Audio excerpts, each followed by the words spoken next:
Okay, I know you're rich. I know you got $40 billion, but can you just keep it to one house? You only need one house. And if you only got 2 kids, can you just keep it to 2 rooms? I mean, why have 52 rooms and you know there's somebody with no room? It just don't make sense to me. It don't. And then these people celebrate Christmas. They got big trees, huge trees, all the little trimmings. Everybody got gifts, and then somebody's starving. And they're having a white Christmas. They're having a great Christmas, eggnog and the whole nine. That's not fair to me. You know, if I know in this hotel room they have food every day, and I'm knocking on the door every day to eat, and they open the door, let me see the party, let me see like them throwing salami all over I mean, just like throwing food around. Well, they're telling me there's no food in here. You know what I'm saying? Every day, I'm standing outside trying to sing my way in. You know what I'm saying? We are hungry, please let us in. We are hungry, please let us in. After about a week, that song is going to change to, we hungry, we need some food. After 2-3 weeks, it's like, you know, give me all the food, breaking out the door. And after a year, and you just like, you know what I'm saying, I'm picking the lock, coming through the door, blasting, you know what I'm saying? It's like you hungry, you reached your level, you don't want any more. We asked 10 years ago. We was asking with the Panthers. We was asking with them, you know, with civil rights movement. We was asking. You know, now those people that were asking, they're all dead and in jail. So now what do you think we're going to do? Because I'm a new person today. Because I used to strongly and honestly, I feel like I could represent my generation so much because I honestly did not care whether I lived or died. But now, I cannot die with people thinking I'm a rapist or a criminal. I can't leave until this shit's straight. Everybody need a little help on their way to being, you know, self-reliant. You know what I'm saying? That's the whole thing about the album, about the Special Olympics. Everybody need a little something and they to be independent. No independent person just grew up and was born independent. You worked and you learned teamwork and you learned cooperation and unity and struggle, and then you became independent. And we have to teach that and instill that. I'm not saying I'm going to rule the world or I'm going to change the world, but I guarantee that I will spark the brain that will change the world. And that's our job, is to spark somebody else watching us. We might not be the ones, but let's not be selfish, and because we're not going to change the world, let's not talk about how we should change it. So I feel like I'm doing God's work. You know what I'm saying? Just because I don't have nothing to pass around for people to put money in the bucket don't mean I ain't doing God's work. I feel like I'm doing God's work. You know what I'm saying? Because these ghetto kids ain't God's children. And I don't see no missionaries coming through there. You know what I'm saying? So I'm doing God's work. While Reverend Jackson do his up in the middle class, and he go to the White House and have dinner and pray over the president, I'm up in the hood, you know what I'm saying, doing my work with my folks. And just because I don't live there don't mean I don't go there. I got to go there because I can't hang nowhere else. It's too much money here. I mean, nobody should be hitting lotto for $36 million and we got people starving in the streets. That is not idealistic, that's just real.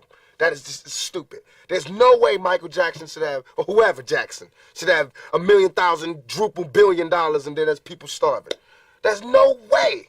There's no way that these people should own planes and their people don't have houses, apartments, shacks, drawers, pants.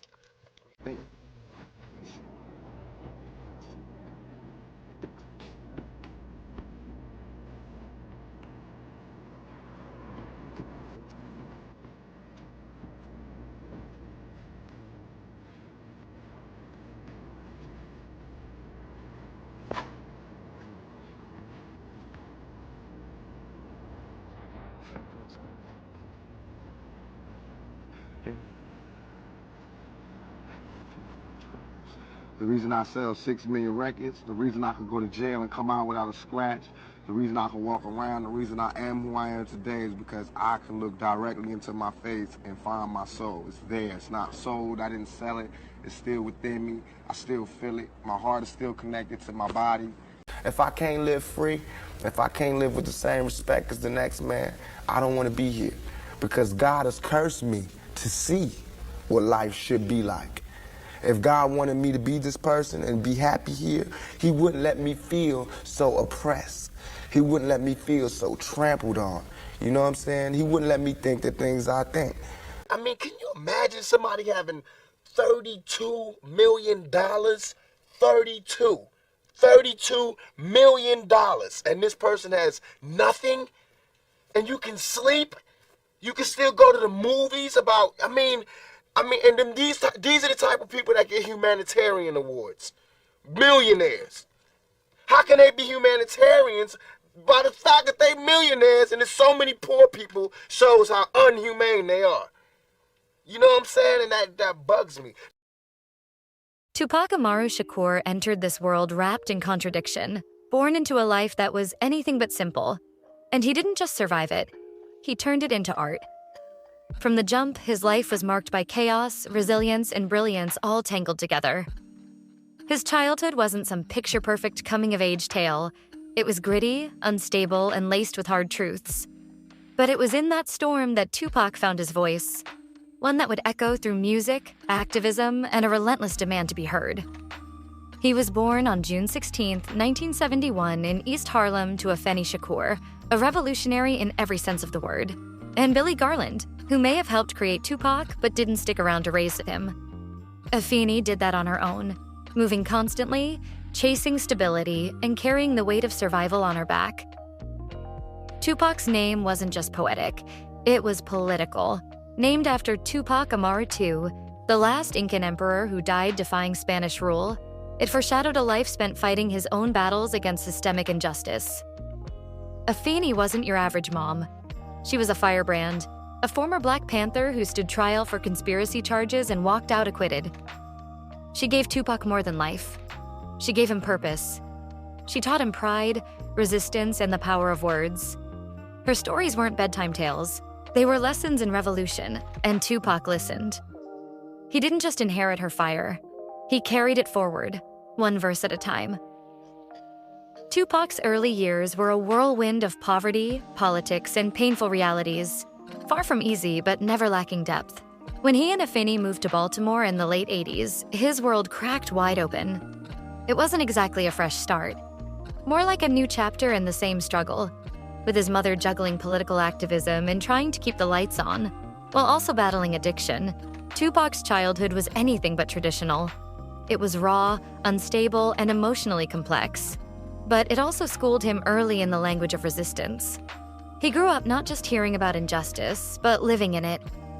And it lit a fire in him that would never go out. In 1986, Tupac enrolled at the Baltimore School for the Arts, and that's when the magic started to happen.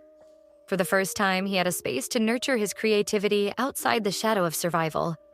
He didn't just dip his toes into the arts, he dove in. Acting, dancing, poetry, he was a force in the making. It was also here he formed a bond with Jada Pinkett, a connection built on intellect, trust, and emotional honesty. Jada wasn't just a friend. She was someone who saw through the chaos to the poet beneath the bravado. Their relationship was never about romance. It was about recognition, about seeing each other in a world that often refused to look. Tupac's time in Baltimore marked the emergence of the sensitive soul behind the future icon. He wrote poetry that cut deep, raw reflections on race, pain, identity, and what it meant to be Black in America. Long before the tattoos and headlines, Tupac was a young man trying to make sense of a world that seemed determined to break him. His writing showed us his softness, his searching, and his need to be understood, a side of him many would later overlook. But Baltimore didn't come without baggage. The city, like the rest of America, had its own brand of hardship, and Tupac faced it head-on. He was a young Black artist in a mostly white academic space, coming home to instability and financial struggle. He lived at the crossroads of talent and tension, where racism, class, and culture clashed daily. These years didn't just shape his voice, they sharpened it. Baltimore gave Tupac the stage, but also the scars, and both, in their own way, would shape the legend he became. By 1988, life threw Tupac yet another curveball. He and Afeni packed up and headed west to California. New coast, same chaos. But this move didn't come with sunshine and fresh starts. It came with baggage, both literal and emotional. California wasn't an escape, it was a crucible, and Tupac was about to be tested like never before. His time on the West Coast was a powder keg of pain, pressure, and growing rage. Afeni's struggle with addiction deepened, and Tupac found himself forced into roles no teenager should have to play. Protector, caretaker, emotional anchor. With his father still missing in action, Tupac carried the weight of abandonment and instability squarely on his shoulders. And the streets of Oakland and LA didn't offer much mercy. Violence wasn't just background noise, it was the atmosphere. Tupac got caught up in it, navigating a world where gang affiliations, poverty, and survival were intertwined. That environment left scars, and it etched itself into his music and his mindset. Tupac's rise to fame wasn't a straight shot up. It was a climb through fire. Yes, his talent was undeniable. His voice, his lyrics, his energy were electric. But that brilliance came packaged with constant friction. Legal trouble, media scrutiny, and personal demons he never got a break from. He wasn't just creating music. He was living every lyric, bleeding into every beat. His life was becoming the embodiment of the very systems he'd been raised to challenge. The turning point came in the early 90s when he crossed paths with Digital Underground. It started with backup dancing and background verses. But Tupac was never meant to stay in the shadows. That spark couldn't be dimmed. His feature on Same Song was his first step into the spotlight. And once he had the mic, he wasn't letting go. But the music, as transformative as it was, didn't shield him from the storm. If anything, it pulled him deeper into it. He wrestled constantly, with the law, with betrayal, with the industry that both lifted him up and tried to control him.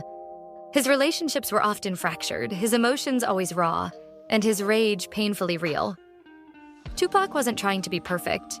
He was trying to survive, trying to make sense of a world that never made room for him. And that fight, messy, passionate, and unfiltered, was exactly what made him unforgettable. By 1991, Tupac wasn't just knocking on the door of the music industry. He kicked it wide open with Tupacalypse Now, a debut that came out swinging. This wasn't just an album, it was a manifesto. Gritty, unfiltered, and unapologetically political, Tupac tackled poverty, police brutality, and systemic oppression with the urgency of someone who lived every word. Tracks like Brenda's Got a Baby and Trapped weren't made for radio. They were made to shake the room, and they did. His voice cut through the noise because it came from a place of truth most artists wouldn't dare touch. Of course, shaking the table came with consequences. The album sparked instant controversy, especially with tracks like Cop Killer, which, let's be real, wasn't exactly subtle. Politicians, pundits, and pearl clutchers came for him hard, painting him as hip-hop's public enemy #1. The backlash was loud, and the media had a field day. And just when things couldn't get messier, Tupac got into a 1992 altercation with a police officer that only added fuel to the fire.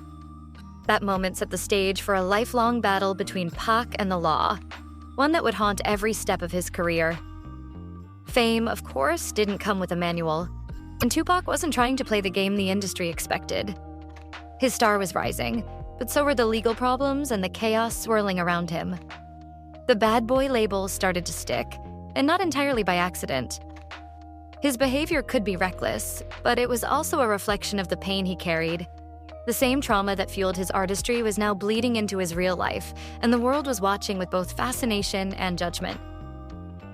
By 1993, he dropped Strictly 4 Mine, and it was clear. Tupac wasn't just evolving, he was leveling up. This wasn't just rage, it was refined, layered, and sonically broader. The album still packed a punch, but now it also offered vulnerability and groove. I Get Around showed his playful side. Keep Ya Head Up became an anthem for Black women, and Brenda's Got a Baby remained a haunting reminder of the stories often ignored. He proved he could speak to the streets and to the soul, all in the same breath. But as the music grew, so did the shadows. That same year, Tupac was involved in another police incident, this time accused of shooting 2 off-duty officers in Atlanta.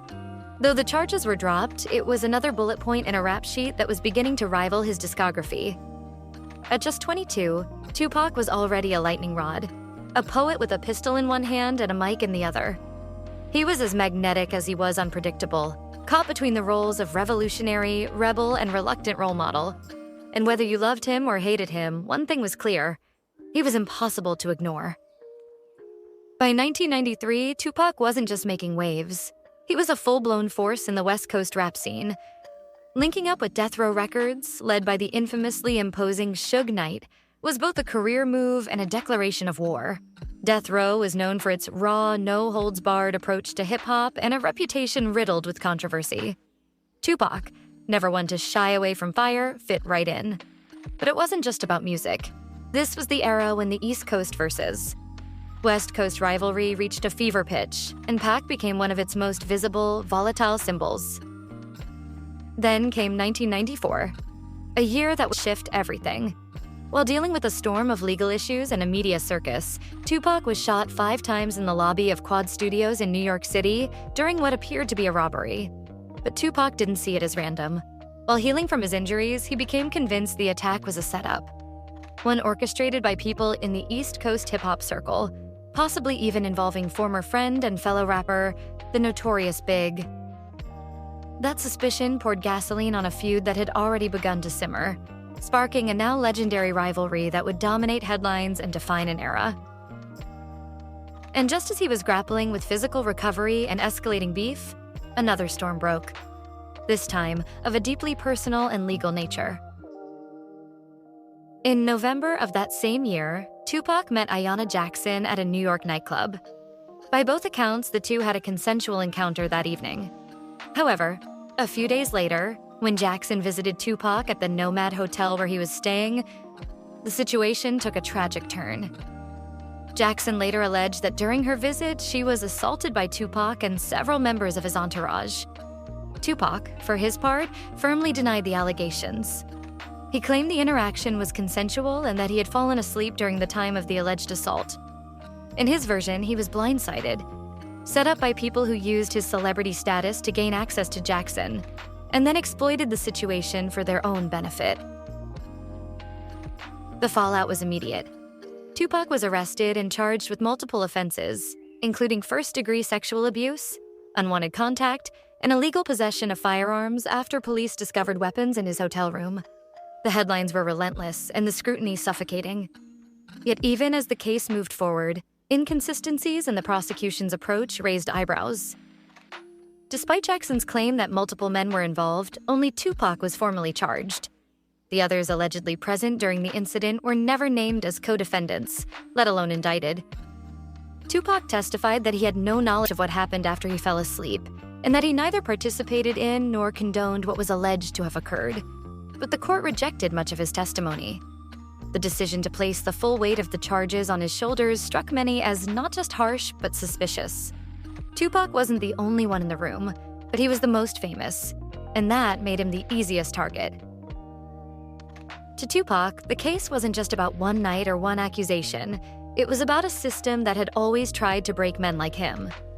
He believed he was being made an example of, a young, outspoken black man who had dared to challenge authority, speak out against police brutality, and call out America's double standards. In his eyes, this was punishment for refusing to be quiet, for refusing to play by the rules, for refusing to be controlled. And still, in the midst of it all, Tupac remained defiant. Bruised, betrayed, and battling demons both internal and external, he refused to let the system write the end of his story. The trial began in 1994 and quickly became national news. But this wasn't just a legal proceeding. It was a cultural moment. The country was still grappling with the aftermath of the Central Park 5 case. The O.J. Simpson trial was just around the corner. And now Tupac Shakur, charismatic, defiant, deeply complicated, was being put on public trial both legally and symbolically. On the witness stand, Tupac broke down in tears. "I'm not saying I'm innocent," he told the court. "I'm saying I'm not guilty of what I was accused of." His defense centered on the claim that he hadn't orchestrated or taken part in the alleged assault. Instead, he said, he had been betrayed, set up by people in his own circle who took advantage of his fame and left him to deal with the consequences alone. In December 1994, the verdict was handed down. Tupac was acquitted of the most serious charges related to non-consensual intercourse. However, he was convicted on a lesser charge: first-degree sexual abuse under New York law, which covers unwanted and inappropriate touching, including forcibly touching the buttocks. Though the charge was less severe than what he originally faced, it was still significant. Tupac was sentenced to a term of 1.5 to 4.5 years in prison. He began serving his sentence at Clinton Correctional Facility in February 1995. For someone as outspoken, kinetic, and mentally restless as Tupac, incarceration was not just confinement, it was transformation. In prison, he turned inward. He read voraciously, Sun Tzu, Machiavelli, Shakespeare, and reflected deeply. He processed the betrayals, the pain, the spotlight, and the system that had consumed him. He began to sharpen his political consciousness even further. In letters and interviews, Tupac spoke about how the isolation brought him clarity. He believed he was being punished not just for what happened at the hotel, but for who he was and what he represented. In a now famous Vibe interview from behind bars, he said, "I never thought I'd be in jail for a crime I didn't commit. But I'll take it. I'm a soldier." It was during this period that Tupac released what many consider his most introspective and powerful album, Me Against the World. Released in 1995, the album marked a pivotal shift in Tupac's music. It was full of emotional weight and vulnerability, balancing the harsh truths of street life with profound inner turmoil. One of the album's most celebrated tracks, Dear Mama, was a heartfelt tribute to his mother, Afeni. Despite their complicated relationship and her past struggles with addiction, the song honored her resilience and love. It became an anthem not just for Tupac's own story, but for anyone raised by a mother who fought for survival. So Many Tears was another standout. A haunting confession recorded in the wake of the Quad Studios shooting and the legal battles that followed. The song opened up about the deep psychological scars Tupac carried. Over a somber Stevie Wonder sample, he rapped, "Lord, I suffered through the years and shed so many tears," revealing the emotional exhaustion that years of violence, grief, and betrayal had left behind. It was one of the rare moments in hip-hop where a star peeled back all the armor and laid bare his mental anguish. And there was Temptations, a smoother track on the surface, but no less revealing. It explored Tupac's longing for real love in a life where trust had become almost impossible. Fame had made him wary, especially in relationships, and his recent conviction lingered in the background. "Even thugs get lonely," he admitted, a line that cut through all the bravado and revealed his need for connection, tenderness, and safety, things he found increasingly hard to access. These 3 tracks were the emotional backbone of Me Against the World, not just songs, but personal therapy sessions set to rhythm and bass. The album painted Tupac as more than a rapper or an outlaw. He was a survivor, a poet, a wounded soul who still dared to hope. Despite the personal hell he was living through, Me Against the World debuted at #1 on the Billboard 200. It was a staggering achievement, not just artistically, but symbolically. Tupac had managed to turn his pain into purpose, and the world was listening. Then came a turning point that would alter the course of hip-hop history. Suge Knight, the imposing head of Death Row Records, stepped in and made Tupac an offer that would reshape his life and career. Knight agreed to post Tupac's $1.4 million bail in exchange for signing with Death Row. Tupac accepted. In October 1995, he walked out of Clinton Correctional Facility a free man and stepped directly into what would become the most explosive and prolific era of his career. Within weeks, he began recording All Eyes on Me, a double album that felt like both a victory lap and a declaration of war. Tracks like Ambitions Azarita, Only God Can Judge Me, and No More Pain didn't just express anger. They transformed it into something theatrical and thunderous, almost mythological in scale. The sensitivity and vulnerability that had defined Me Against the World weren't gone.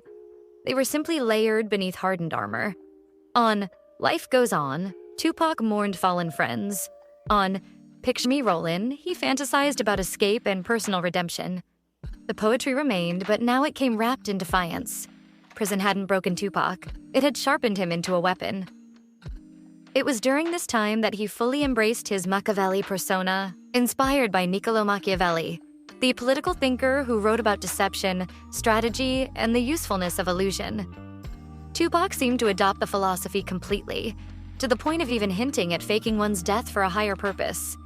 He began speaking like someone who believed the end was coming, and his music reflected that sense of looming fate. His final album, The Don Killuminati, The 7-Day Theory, was eerie in its intensity, filled with themes of betrayal, mortality, and surveillance. It was prophetic in tone and execution, as if Tupac was narrating his own downfall in real time. Meanwhile, life at death row was anything but peaceful. Tupac became a constant fixture in the headlines. His name attached to violent incidents, clashes with law enforcement, and feuds with rival artists. The East Coast-West Coast rivalry reached a boiling point, and behind the scenes, Tupac's trust in those closest to him began to erode. He suspected betrayal not just from outsiders, but from within his own camp. The paranoia, the pressure, and the violence were closing in. The emotional strain began to wear him down. Though his public persona remained brash and confident, behind the scenes, Tupac was unraveling. He was more guarded, more volatile, increasingly convinced that enemies lurked around every corner. His behavior became more erratic, his lyrics more apocalyptic. He had entered a mental and emotional state where survival felt like both a fight and a countdown. And despite his commercial success, the shadow of his 1994 conviction never left him. Public opinion was sharply divided. Among many in his core fan base, young, Black, and politically conscious, the charges were seen through the lens of racial injustice. To them, Tupac was a target, singled out by a system that feared his influence and his voice. To others, particularly in the mainstream press, the conviction was taken as proof of what they already believed: that Tupac symbolized the worst excesses of celebrity, male entitlement, and hip-hop's darker impulses. The media doubled down. Every arrest, every outburst, every explicit lyric was compiled into a portrait of self-destruction. To much of the public, Tupac wasn't just a rapper. He was a cautionary tale. Within the hip-hop world, reactions were more complex. Some artists kept their distance. Others stayed silent, wary of being dragged into controversy. But a few leaned in. Suge Knight, in particular, understood the power of an outlaw narrative. Tupac's incarceration and dramatic release became part of his legend. He wasn't just surviving the system, he was challenging it, daring it to try and break him. When Tupac walked out of prison, he wasn't just a musician anymore. He was a myth in motion. The brief time between his release in late 1995 and his death in September 1996 became a blur of music, paranoia, and cultural impact. He was a man ablaze, with genius, with pain, with urgency. But he was also a man on borrowed time. The incident at the Nomad Hotel didn't define him, but it did complicate his legacy. It raised difficult questions about accountability, fame, consent, and the price of living loudly in a world that often punishes both vulnerability and rebellion. Tupac was brilliant, and he was flawed. He was a symbol of resistance, and he was human.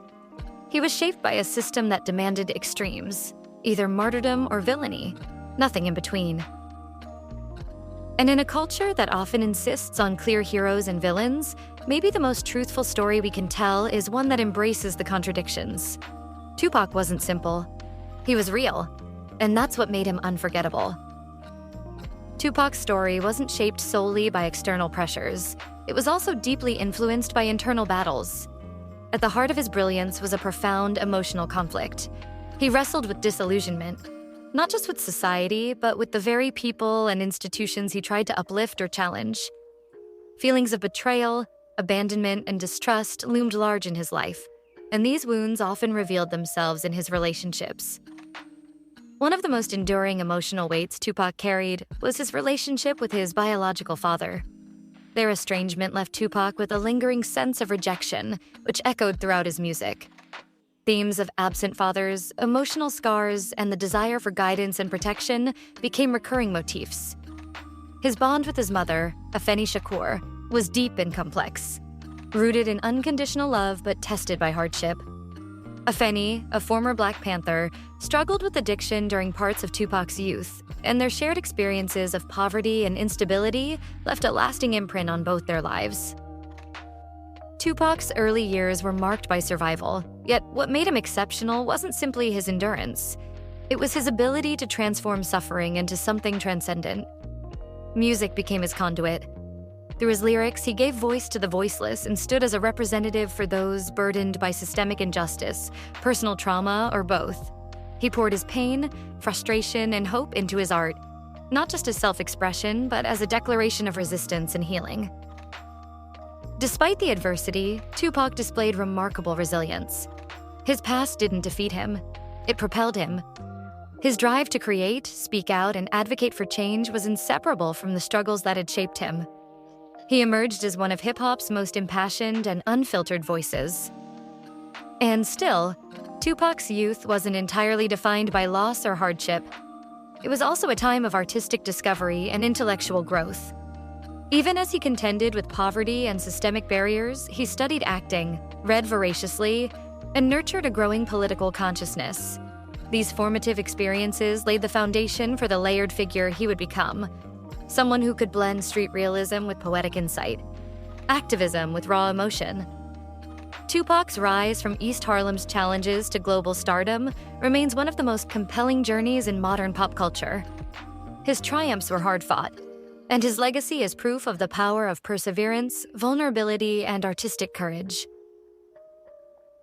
Yet while his music and political outspokenness kept him constantly in the public eye, Tupac's personal relationships, especially his romantic ones, were also heavily scrutinized. Navigating fame, personal demons, and a relentless media spotlight, his love life became part of the public discourse, often reduced to gossip but laden with complexity. One of the most talked about relationships was with pop icon Madonna. Though largely kept private during its course, their connection surfaced publicly years later. The relationship, which began in the early 1990s, surprised many. On the surface, they seemed an unlikely pair. Tupac, the revolutionary artist unafraid to confront power. Madonna, a global superstar known for provoking in different ways. In 1995, while incarcerated, Tupac penned a near-all-famous letter to Madonna explaining why he had ended their relationship. He candidly reflected on the challenges their racial and cultural differences presented, particularly in the public eye. It was a vulnerable moment, revealing how Tupac, even in love, was thinking critically about identity, perception, and legacy. Though their time together was brief, it added depth to Tupac's public image. The relationship highlighted the contradictions that made him so compelling. A man who decried excess and inequality, yet found himself intimately connected to someone emblematic of global pop stardom. Madonna, in later interviews, spoke fondly of Tupac, describing him as magnetic, thoughtful, and deeply intelligent. Beyond Madonna, Tupac's relationships with women often drew media attention, especially as they intersected with portrayals of his masculinity and emotional volatility.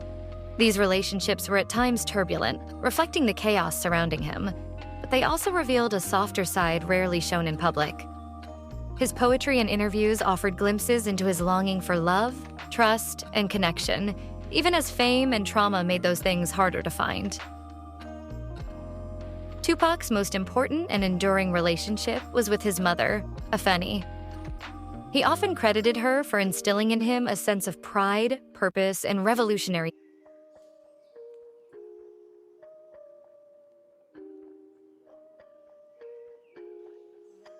spirit. The song Dear Mama stands as one of his most powerful tributes, not just to her, but to mothers everywhere struggling to hold families together under impossible circumstances. In that track, and many others, Tupac expressed deep empathy for women, acknowledging their strength and pain with rare honesty. Though his romantic life was often complex and fleeting, Tupac's emotional depth, especially in how he viewed and honored women, was central to his identity. It was part of what made him not only a gifted artist, but a profoundly human one. As Tupac ascended to global stardom, he evolved into more than just an artist. He became a cultural symbol, constantly negotiating the pressures of fame, identity, and authenticity. At times, it seemed he was locked in a battle with himself, trying to reconcile the competing elements of his public image: the revolutionary and the provocateur, the poet and the street soldier, the idealist and the realist. This tension was not a contradiction. It was the very thing that made him so magnetic. Much of Tupac's influence stemmed from his refusal to stay silent. He spoke out against injustice, challenged authority, and unapologetically expressed his truth, even when it cost him. His voice resonated with those who felt ignored or silenced. Yet as much as he used the spotlight to amplify his message, he also struggled with how that same spotlight distorted it. the media often focused on the most sensational aspects of his life, overshadowing the depth of his political insight and emotional vulnerability. Tupac was acutely aware of this. He criticized the press for reducing him to a caricature, more interested in controversy than context. During the mid-1990s, his involvement in the East Coast-West Coast rivalry became one of the defining and most misinterpreted chapters of his legacy. His affiliation with Death Row Records and his loyalty to its volatile figurehead, Suge Knight, placed him at the center of a cultural storm. The rivalry, fueled by personal tensions and inflamed by media narratives, cast Tupac as both protagonist and antagonist, depending on who was watching. His friction with artists like the Notorious Big became tabloid fodder, but to many fans, Tupac's defiance made him a symbol of resistance against a system they felt didn't represent them. As his fame intensified, so too did Tupac's mistrust. He became increasingly wary of the motives of those around him, industry insiders, former allies, even those within his own camp. His relationship with Death Row Records grew strained, amid whispers of betrayal, exploitation, and unease about his future. The same drive that had propelled him to greatness now left him feeling exposed, his every move scrutinized, his every word weaponized. Through it all, Tupac remained prolific, writing, recording, and dreaming of building something greater. But the pressures bearing down on him were immense. He was not only trying to navigate the dangerous politics of the music industry, but also fighting to define his legacy in real time. On September 13, 1996, Tupac Shakur's life was cut tragically short. His death, still surrounded by questions and speculation, remains one of the most profound and heartbreaking moments in hip-hop history. He was 25 years old. Tupac Shakur's untimely death left behind a haunting legacy of unanswered questions and enduring speculation. His passing not only ended a prolific and still rising career, but also transformed him into a mythic figure whose influence stretched far beyond music. The sense of mystery surrounding his final days has fueled decades of theories, reflecting both the fascination and heartbreak that continue to surround his life. On the evening of September 7, 1996, Tupac was in Las Vegas to attend a Mike Tyson fight at the MGM Grand.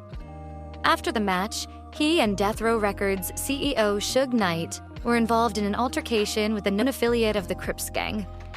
Later that night, while driving down the Las Vegas Strip, a white Cadillac pulled alongside their vehicle and opened fire.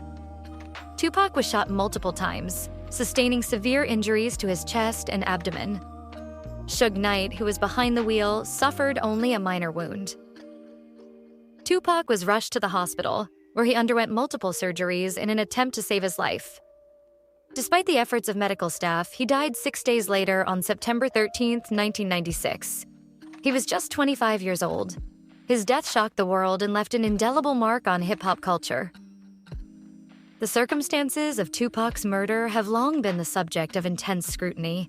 Theories have ranged from gang retaliation to music industry feuds, from East Coast-West Coast rivalry to covert operations. Some pointed to his high-profile conflict with the Notorious Big, and others to his altercation earlier that evening. Still, despite years of investigations, documentaries, and speculation, no one has ever been officially charged. The case remains unsolved, a defining mystery in the world of music. At the time of his death, Tupac stood at a personal and artistic crossroads. He was recording the Don Killuminati, the 7-Day Theory, under the pseudonym Machiavelli, an album whose tone was raw, introspective, and steeped in themes of mortality. The lyrics and atmosphere of the record seemed to foreshadow his end, echoing Tupac's frequent remarks about living fast and dying young. He had often spoken about feeling surrounded by danger and betrayed by the systems around him, sentiments that became central to his work in his final months. In the wake of his passing, the future of Tupac's estate and legacy became a critical matter. He had not left a will, and the management of his vast and valuable catalog became a legal labyrinth. Ultimately, his mother, Afeni Shakur, herself a former Black Panther and lifelong activist, took control of the estate. Under her stewardship, his legacy was carefully preserved and expanded, with numerous posthumous releases, documentaries, and educational initiatives. Afeni also founded the Tupac Amaru Shakur Foundation, dedicated to empowering underserved youth through the arts and education. In doing so, she extended Tupac's vision of activism, ensuring that his passion for justice lived on through tangible community impact. In the years following his death, Tupac's cultural presence only grew. His estate generated millions through music releases, films, books, and merchandise. More importantly, his music continued to resonate with new generations of listeners. Tracks like Changes, Keep Ya Head Up, and Dear Mama became not just fan favorites, but cultural touchstones, songs that spoke to enduring issues of inequality, struggle, and hope. Tupac's influence transcended hip-hop. He became a global symbol of resistance, creativity, and complexity. His art addressed racism, poverty, police violence, and systemic oppression with a vulnerability and urgency that few artists have matched. Though he was often portrayed in conflicting lights, activist and outlaw, romantic and revolutionary, these contradictions only made his voice more compelling. He refused to be boxed in by labels, choosing instead to be all of it at once. He was also a pioneer in controlling his narrative. Long before social media, Tupac intuitively understood how to shape public perception, using interviews, lyrics, and performances to build a persona that was both real and mythic. His death cemented his status as a martyr to many within the hip-hop community, a figure whose life and message were cut short, but never silenced. Though his murder remains unresolved, Tupac's legacy is anything but uncertain. He left behind a body of work that continues to educate, challenge, and inspire. His voice still speaks for the marginalized and forgotten. His message still pushes artists and audiences alike to think deeper, to feel more, to question power. Tupac Shakur's story is not just one of tragedy, it's one of transformation. His words, his fire, and his vision live on, in music, in movements, and in the millions he moved. He may be gone, but his presence remains eternal.